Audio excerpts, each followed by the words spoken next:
അവക്ക് പണ്ടത്തെ പോലെ ചേട്ടനോട് സ്നേഹമൊന്നുമില്ല അമ്മേ. നിങ്ങളത് മനസ്സിലാക്കാതെ കാണുമ്പോഴാ എനിക്ക് കഷ്ടം തോന്നുന്നത്. ദർശന, ഇതൊരു അമ്പലമായതുകൊണ്ടാണ് ഞാൻ പ്രതികരിക്കാത്തത്. എന്റെ ക്ഷമയെ നീ പരീക്ഷിക്കരുത്. പൂജ തുടങ്ങാൻ സമയമായി. ആ കുട്ടി അരമണിക്കൂറിനകം എത്തിയില്ലെങ്കിൽ ഈ പൂജ നടത്തിക്കൊണ്ട് ഒരു കാര്യവുമില്ല. തിരുമേനി പൂജ തുടങ്ങിക്കോളൂ, പാറു എത്തിക്കോളൂ. ശരി, എന്നാ നിങ്ങൾ വന്നിരുന്നോളൂ, നമുക്ക് പൂജ തുടങ്ങാം.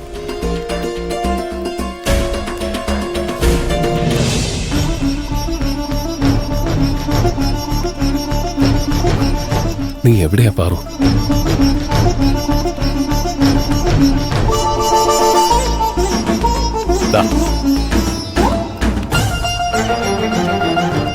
അവിടെ കൊടുക്കൂ.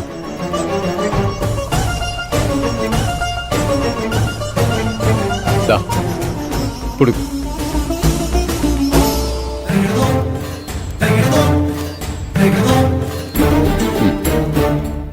ഇനി ഞാൻ പറയുന്ന മന്ത്രത്തിനനുസരിച്ച് നിങ്ങൾ ഓരോരുത്തരും പൂക്കൾ കുറേശ്ശെ കുറേശ്ശെയായി അർപ്പിക്കണം.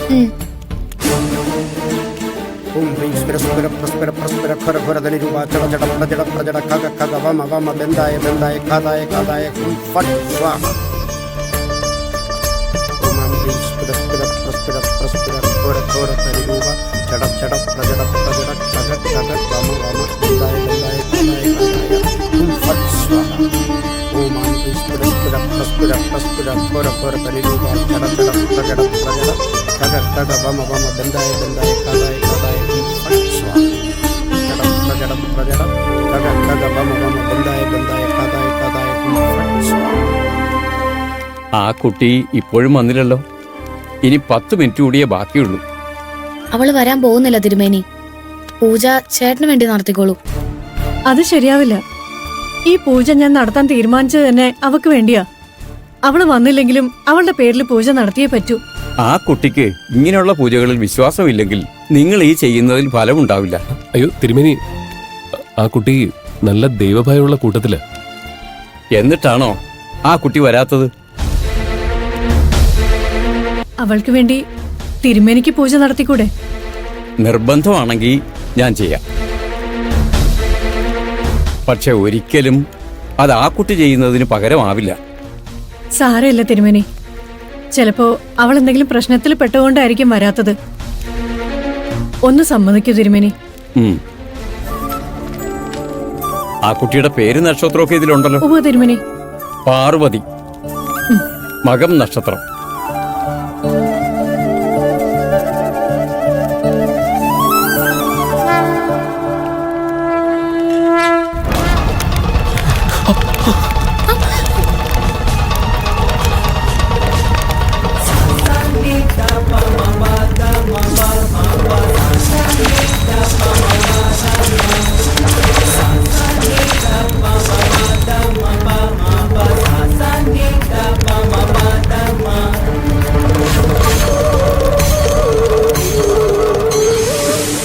എന്താ തിരുമേനി ഇങ്ങനെയൊക്കെ സംഭവിച്ചത്?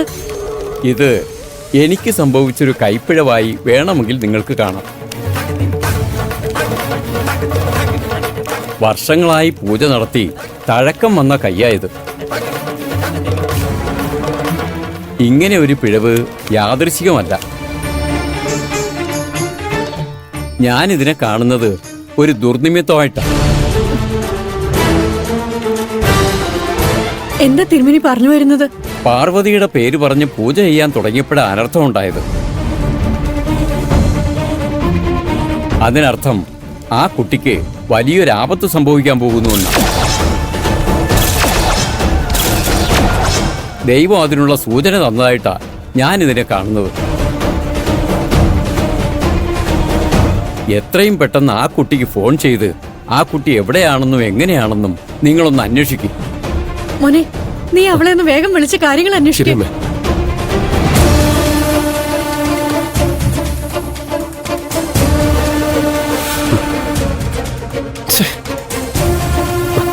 എന്താ മോനെ?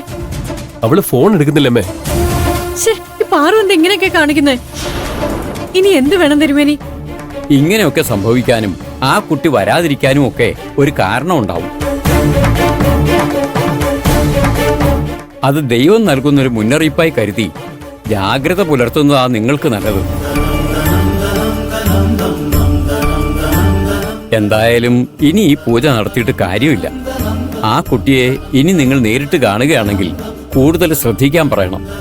ആ കുട്ടിയുടെ സമയം തീരെ ശരിയല്ല.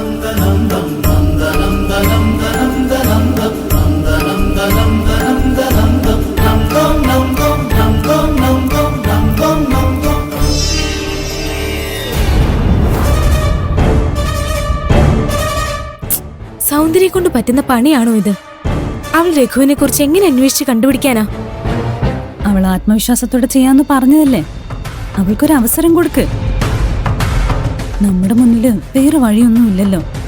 പാറു, നീ അവള് വരുന്നവരൊന്ന് സമാധാനമായിട്ടിരിക്കും.